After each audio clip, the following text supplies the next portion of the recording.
भीषण ठंड को देखते हुए शफीक अहमद अंसारी विधायक 34 वार्ड टांडा ने ठंड से बचाव के लिए गरीबों, दिव्यांगों और विधवा महिलाओं को कंबलों का वितरण किया। शफीक अहमद अंसारी विधायक 34 वार्ड टांडा का उप जिलाधिकारी स्वार अवनीश कुमार और तहसीलदार स्वार आकाश संत ने बुके देकर स्वागत किया। कड़ाके की भीषण ठंड का प्रकोप धीरे धीरे बढ़ने लगा है, जिसके चलते विधायक बेसहारा गरीब दिव्यांगों को ठंड से बचाने के लिए प्रतिबद्ध है और नगर समेत ग्रामीण क्षेत्रों में अलाव जलाने के साथ ही कंबलों का वितरण किया जा रहा है। बुधवार को नगर के ब्लॉक में माननीय विधायक शफीक अहमद अंसारी के द्वारा दिव्यांगों और बेसहारा समेत विधवा महिलाओं को कंबल वितरित किया गया। विधायक ने संबोधित करते हुए कहा कि गरीबों, बेसहारा और दिव्यांग महिलाओं का यह हक बनता है कि वह मुझसे डायरेक्टली आकर मिले। किसी भी प्रकार की कोई समस्या होती है वह मुझे डायरेक्टली आकर बताएं। अगर कोई सहायता चाहिए उनके लिए भी मुझसे आकर मिले, उसके लिए भी मैं हमेशा तैयार हूं। आप लोगों ने मुझे अपना कीमती वोट देकर विधानसभा तक पहुंचाया है। अब मेरा कर्तव्य बनता है कि मैं आपकी इस मोहब्बत का सबूत क्षेत्र में विकास कराकर क्षेत्र के लोगों की सेवा करके चुकाऊं। इस मौके पर उप जिलाधिकारी अवनीश कुमार, तहसीलदार आकाश चंद, योगेश चौहान, पंकज सैनी, रागिब हुसैन, देवानंद प्रजापति, फूलचंद राठौर, राकेश, अमीर हसन, फूलजहां, रूपवती आदि लोग मौजूद रहे।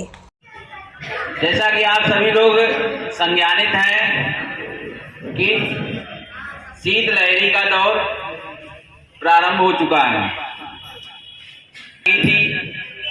और ये कहा था कि एक बड़ा कार्यक्रम किसी स्थान पर रख लिया जाए, जिससे कि हमारे क्षेत्र की जो भाई बहन हैं जो ओढ़ने की अच्छी सी व्यवस्था नहीं कर पा रहे हैं, तो उनकी मनसा अनुरूप हम लोगों ने यहाँ पे कार्यक्रम जो है रखा है और माननीय विधायक जी के करकमलों से हम कंबल वितरण आज करने जा रहे हैं। इसी के संबंध में हमारे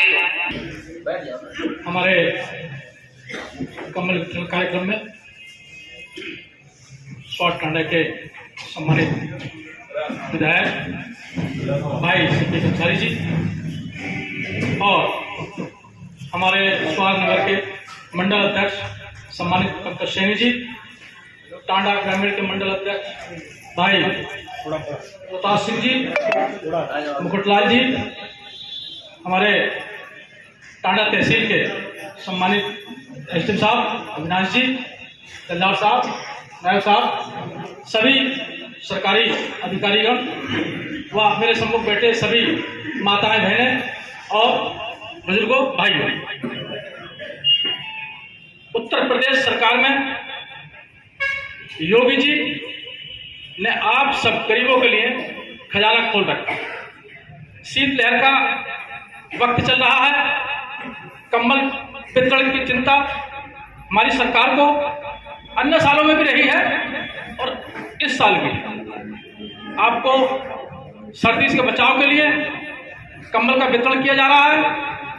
और ऐसा ही नहीं, ये योजनाओं की बात है तो हर गरीब किसान मजदूर के लिए हमारी सरकार काम कर रही है।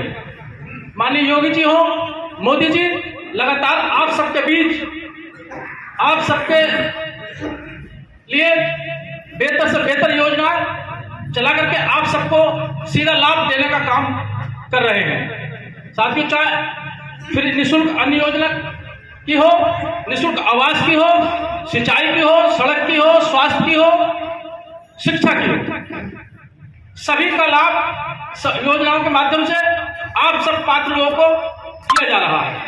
हम लोग जो विकसित भारत संकल्प यात्रा भी गांव-गांव जा रही है, वो हम सब लोग हैं और वो सब हाथ के हाथ बुला करके सबको लाभ देने का काम रहा है। प्रत्येक पंचायत में माननीय मोदी जी ने गारंटी दी है और उस गारंटी के तहत हम सब लोग जा रहे हैं और सबको हाथ के हाथ लाभ दिया जा रहा है। जो भी व्यक्ति है, जो भी गरीब है, किसान है, जिस योजना का भी वो पात्र है, उसको तत्काल लाभ दिया जा रहा है। साथियों, बहुत समय नहीं है क्योंकि आप सबको कंबल का वितरण भी होना है।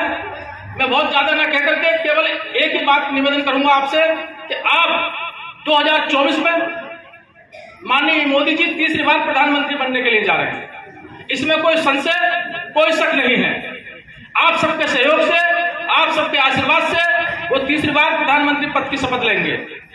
लेकिन मैं आपसे एक निवेदन करूंगा कि केवल तुलना आपको करनी है पूर्व की सरकारों में और वर्तमान की सरकार की योजनाओं में। यदि आपको पूर्व की सरकारों में अच्छी योजनाओं का लाभ सीधे आपके खाते में पैसा देने का काम, सीधा आपके स्वास्थ्य की चिंता आयुष्मान कार्ड के माध्यम से किसान को किसान सम्मान निधि दे करके और गरीब को आवाज दे करके अगर आप सीधा दिया जा रहा है तो आपको भी चिंता करने की जरूरत है कि 2024 में भारतीय जनता पार्टी के साथ आप खड़े रहिए मजबूती के साथ। आपको इसी तरह से और अनेक अच्छी से अच्छी योजनाओं का लाभ मिलेगा। मैं बहुत न ज्यादा कह करके आप सबको नमन करते हुए, आप सबको प्रणाम करते हुए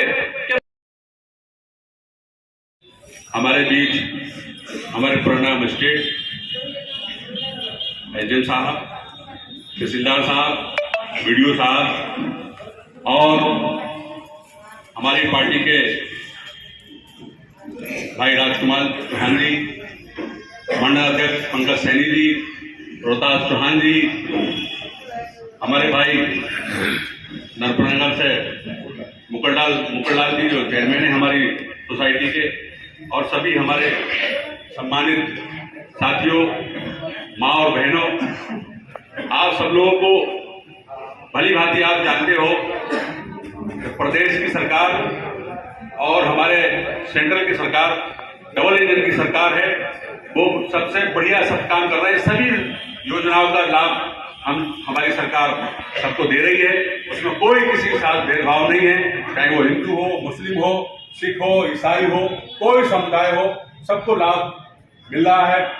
मैं सभी आप लोगों से ये अपील करूंगा कि आगे आने वाले चुनावों में जो हमारी सरकार की नीतियां हैं उससे आप प्रभावित होकर 24 में माननीय मोदी जी को तीसरी बार प्रधानमंत्री बनाने का काम करेंगे। आप सब अभी विस्तार पूर्वक हमारे चौहान साहब ने भी आपको बताया, हमारे मंडल अध्यक्ष जी रोहतास जी ने भी आपको बताया है। मैं एसडीएम साहब से एक अनुरोध और करूंगा कि चूंकि कंबलों की संख्या थोड़ी और ज्यादा बढ़ा दी जाए, जिससे कि और लोग रह जाए, उन लोगों को भी उसका लाभ मिल जाए। तो मैं आपसे ये अनुरोध करूंगा कि आप कंबलों की संख्या और 500-600 और बढ़ा दीजिए, जिससे कि जो और लोग रह जाए उन लोगों को भी उसका लाभ मिल जाए। और भी आपकी कोई समस्याएं हैं, क्षेत्र की समस्याएं हैं, क्योंकि हमारी पूरी यहाँ पर टीम बैठी है, एसडीएम साहब बैठे हैं, बीडीओ साहब बैठे हैं, तहसीलदार साहब बैठे हैं, हम सब लोग हैं। तो हमारा और इनका एक ही काम है कि कोई भी समस्या है उसको शीघ्र निस्तारण कराया जाए, जिससे कि आप लोगों की समस्या का समाधान हो सके। तो आप बिल्कुल लीडर होकर के अपनी बात एसडीएम साहब को बताइए। हालांकि एसडीएम साहब और तहसीलदार साहब बहुत बढ़िया सब काम कर रहे हैं, अच्छा सब लोगों की समस्याएं सुनते हैं। अगर 1% आपकी कोई समस्या में कोई बाधा आ रही है तो आप हमें बताइए, हम एसडीएम साहब से, तहसीलदार साहब से, ये वीडियो साहब से बात कर करके हम बात कर करके आपको समस्या का समाधान कराएंगे। हेलो।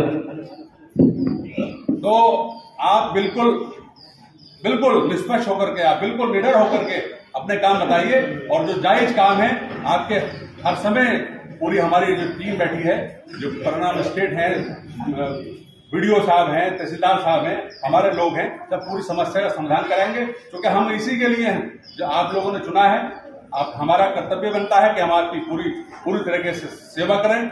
और आप आने वाले दिनों में बस मैं आपसे अपील करूंगा, गुजारिश करूंगा कि आप किसी भी बातों में ना आकर के, किसी के चक्कर में ना आकर के, आगामी 2024 में यानी जनवरी या अप्रैल तक मैं समझता हूं चुनाव हो जाएंगे, तो उसमें मोदी जी का आप लोगों को जो है तिबारा प्रधानमंत्री बनाना है। मैं अपनी बाड़ी को यहीं विराम लगाता हूं। जय हिंद, जय भारत, खुदा हाफिज।